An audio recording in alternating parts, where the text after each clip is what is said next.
एक माँ बाप अपने बच्चे को जन्म देते हैं और उसी संतान को अपनी आंखों के सामने कहीं और जाते देखते हैं। तो दोस्तों नमस्ते, कैसे हैं आप लोग? स्वागत है हमारे चैनल में। दोस्तों, जो अभी लोनावाला बोसी डैम में जो घटना हुआ है, काफ़ी अलग अलग लोग अपने आप धारणा दे रहे हैं और सरकार भी वहाँ पे पहुँच चुकी है, सरकार भी सुरक्षा।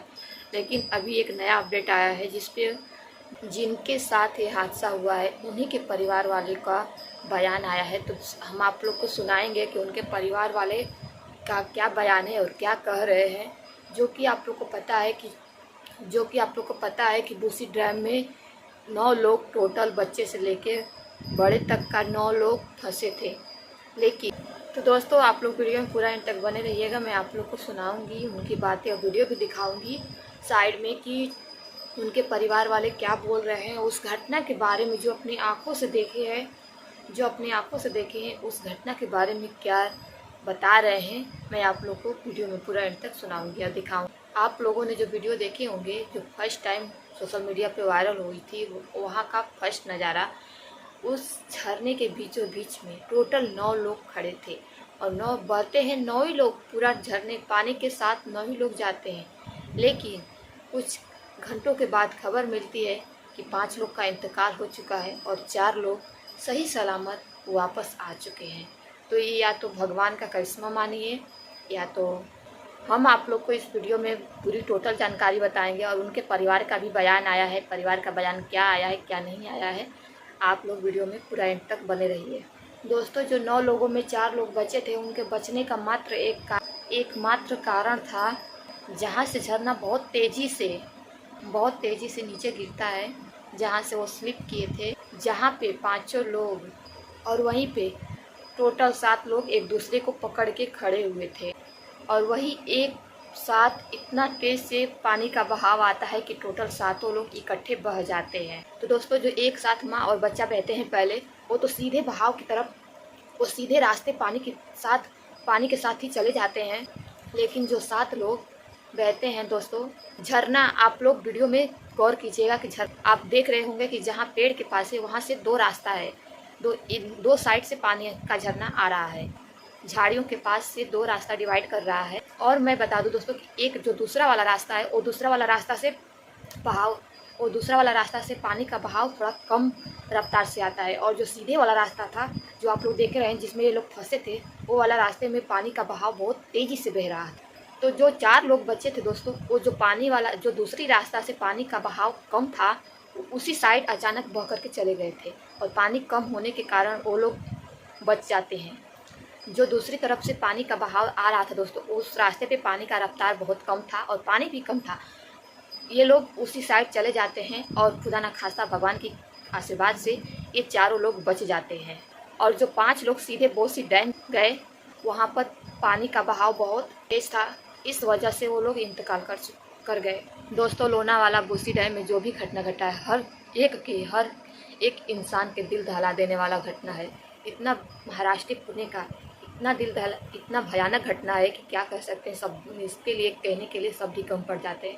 हर एक की रूह, ये घटना को सुन के, देख के हर एक की रूह कांप जाती है कि इससे अच्छा अपना बरसात, अपना पिकनिक घर पे ही एंजॉय कर लो, अच्छा है, ताकि अपना परिवार, अपना बाल बच्चे सब लोग सुरक्षित रहें। आप कभी सोच सकते हैं, कभी अंदाज़ा लगा सकते हैं कि एक ही परिवार के 5 सदस्य, अगर किसी परिवार के 1 लोग जाते हैं तो उस परिवार पे दुखों का पहाड़ टूट जाता है। लेकिन यहाँ पे एक ही परिवार के 5 लोग, जो सुन करके रूह कांप जाती है। और वहीं उनके पिता भी वहीं थे, लेकिन छोटे बच्चे के पिता थे, वो उसी बीच डैम में फंसे हुए थे, खड़े हुए थे, उन लोग के साथ ही थे। लेकिन वो अचानक कुछ खाने का सामान लेने के लिए बाहर आते हैं, पहाड़ियों पे आते हैं, जहाँ पे उनका पूरा टोटल सामान रखा था, वहीं पे वो आते हैं कुछ खाने का सामान ले के जाने के लिए। लेकिन वही 2 मिनट मानिए, 5 मिनट मानिए या 2 सेकेंड मानिए, उतने टाइम में ही पानी का रफ्तार अचानक से आ जाता है और ये बाहर होते हैं और उनका पूरा परिवार उधर बीच डैम में फंसा हुआ था। और दोस्तों, इनके तो देख के एकदम होश उड़ गए थे, इनके तो एकदम देख के होश ही उड़ गए थे एकदम पूरा। इनको कुछ समझ में नहीं आ रहा था कि वो क्या रहा है। उधर ये अपने बेटे के लिए, अपने बच्चों के लिए परेशान थे। एक माँ और एक पिता के लिए उस समय इतना पहाड़ होता है ना, जब उसकी आंखों के सामने उसके बेटे को, उसके परिवार को इतना तकलीफ होता है, फिर वो बेटा लोग अपने पिता से, अपनी माँ से हेल्प की, मदद की गुहार लगा रहे थे, लेकिन माँ और पिता बेबस होकर बस देख रहे थे। मदद भी नहीं कर पा रहे थे, मजबूरन कारण मदद भी नहीं कर पाए थे। ये वाला किस्मत भी, तुम इस टाइम को दोस्तों हम क्या कहें कि एक माँ और एक पिता पे क्या गुजरती होगी कि एक पिता और एक माँ अपने बच्चे आंखों के सामने अपने बच्चों को इस हालत में देखते हैं, उनके दिल पे क्या बीतता होगा। हर एक की रूह कांप जा रही है इस घटना से। तो दोस्तों हम ज़्यादा समय ना गंवाते हुए हम पहले आप लोग को वीडियो सुनाते हैं, जो उनके परिवार वाले का एक बयान आया है कुछ कि क्या उस घटना के समय क्या हुआ था, क्या नहीं हुआ था, वो सब अपने बयान में दे रहे हैं। तो आप लोग पहले उस वीडियो को देखिए और पूरा सुनिए।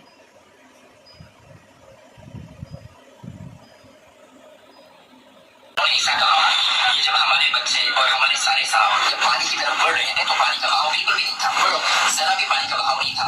मतलब कोई भी बच्चा 4 साल का या 7 साल का पानी को खेलने के लिए, पानी के अंदर एंजॉय करने के लिए जाते हैं। तो मेरे आंखों के सामने मेरे 2 बच्चियां, मेरे 2 साल 3 साल की 2 लड़कियां और 3 सालियां जो है वो आगे कदम बढ़ाते बढ़ाते ऐसा बीचों बीच चली गई। अभी तस्वुर में भी मुमकिन नहीं था कि ऐसी चीज सामने आएगी, लेकिन अचानक में 1 से 1.5 मिनट के अंदर पानी का बहाव इतना तेज हुआ, इतनी बड़ी रफ्तारी से पानी बहने लगा कि हम लोग देख रहे हैं, वो भी देख रहे हैं, हमको लेकिन कुछ समझ में बात नहीं आ रही कि क्या किया जाए। तो आपको कहने का मतलब है मौलाना सलमान उस वक्त मौजूद थे वहां पर। उन्होंने ऐसा कहा कि मैं कुछ 30 या 35 सेकंड के लिए तहारत खाने के लिए मैं गया हुआ था। जैसे ही मैं तहारत करने के बाद मैं आया तो देख रहा था पानी की इतनी तेज रफ्तारी से पानी बह रहा था और मैं अपने बच्चों को देख रहा हूँ, बच्चे मुझे देख रहे हैं और बच्चे कुछ चिल्लाने की कोशिश कर रहे हैं, कुछ मदद मांग रहे हैं वहाँ पे। लेकिन वहाँ पे काफी लोग थे, काफी लोगों ने कोशिश की, दरख्त की छाली निकाले, रस्सियां फेंकी, लेकिन वहाँ तक पहुँच नहीं पा रहे। ऐसा नहीं, मैं एक बात में और जिक्र करूँ, बीच लहराने वाला वो मंजर था। मौलाना सलमान साहब के सामने बहुत सारी बातें आई। उन्होंने एक बात कहा कि मुफ्ती साहब, मैंने एक मंजर ऐसा देखा कि मैं और मेरी मोहतरमा किनारे पे बैठकर, मेरा पूरा खानदान, मेरे बच्चे सर की आंखों से हम देख रहे हैं कि डूब रहे हैं। हम इतने बेबस थे कि हम उनको बचा नहीं सके। और मेरे जहन में ये बात आई कि मैं वैसे ही घूमा और कोशिश किया, मैं पानी में जा रहा था, लोगों ने मुझे पकड़े कि मौलाना मत जाइए। मैंने कहा कि मेरा कुछ भी हो जाए, मैं अपने बच्चों को बचाऊंगा, लेकिन मैं आगे जाने के बाद लोगों ने मुझे पकड़े और मैं अपने बच्चों को बचा नहीं सका। अल्लाह के मुकद्दर में वो चीज लिखी हुई थी कि उनकी दोनों बच्चियां अल्लाह के पास चले जाएंगे, सारे चले जाएंगे। टोटल 5 लोगों की अमवात आई। मैं आपको जानकारी के लिए बात बता दूं, ये वाकया 12 बजे पेश आया, दोपहर के 12 बजे पेश आया। जो बहने का 12 बजे से स्टार्ट हुआ और 12:30 बजे के करीब लोग बह गए वहां पर। 5 अफराद जो थे उसमें से टोटल 9 अफराद थे, उसमें से 4 अफराद जो थे वो दूसरे नाली के दूसरी तरफ गए। जो 4 अफराद नाली की दूसरी तरफ बह गए वो अल्हम्दुलिल्लाह अल्लाह के फजल से बच गए। इधर पानी का बहाव ज्यादा था। मौलाना सलमान साहब, उनके दोनों बच्चियां और उसके साथ साले और साले की वाइफ और साले के 2 लड़के, पानी का जिस तरफ बहाव था राइट साइड में, उस नाली की तरफ सिमटने चले गए, जिसकी वजह से बहाव ज्यादा होने की वजह से बचाव करना मुमकिन नहीं हो सका। तकदीर का लिखा हुआ गालिब आया और 4.5 घंटे के बाद मौलाना सलमान साहब की 2 बच्चियों की डेड बॉडियां बाहर आई। उसके बाद कंटिन्यू खोज चालू थी। दूसरे दिन 2 बच्चों की डेड बॉडियां बाहर आई। फिर कुछ 7-8 घंटे के बाद उनके जो है वो साले साहब और साली, उनकी डेड बॉडी बाहर आई। उन्होंने एक बात और बताई, मैं ये उम्र को बताना चाहता हूँ। उन्होंने ये कहा कि लोग वीडियो देख रहे हैं, मेरे बच्चों का वीडियो देख रहे, देखने के बाद कई मसूरात से, कई हमारे उलमा से, चाहने वालों से देखा नहीं जाता, वो आखिर में बंद करते, आंखों से आंसू जारी होते। लेकिन ये आप तस्वुर करें कि जिन्होंने उस बच्चों को जना है, हम खुद हमारी जिस माँ ने बच्ची को जनी है और हमारे सामने, मेरे सामने, मैं खुद वालिद हूँ, मेरी आंखों के सामने मेरे बच्चे बह रहे हैं और मैं कुछ इतना बेबस हूँ कि कुछ करना चाहता हूँ, उसके बावजूद भी कुछ कर नहीं सकता। इससे आप समझ जाओ कि मेरे दिल पर क्या असर हुआ।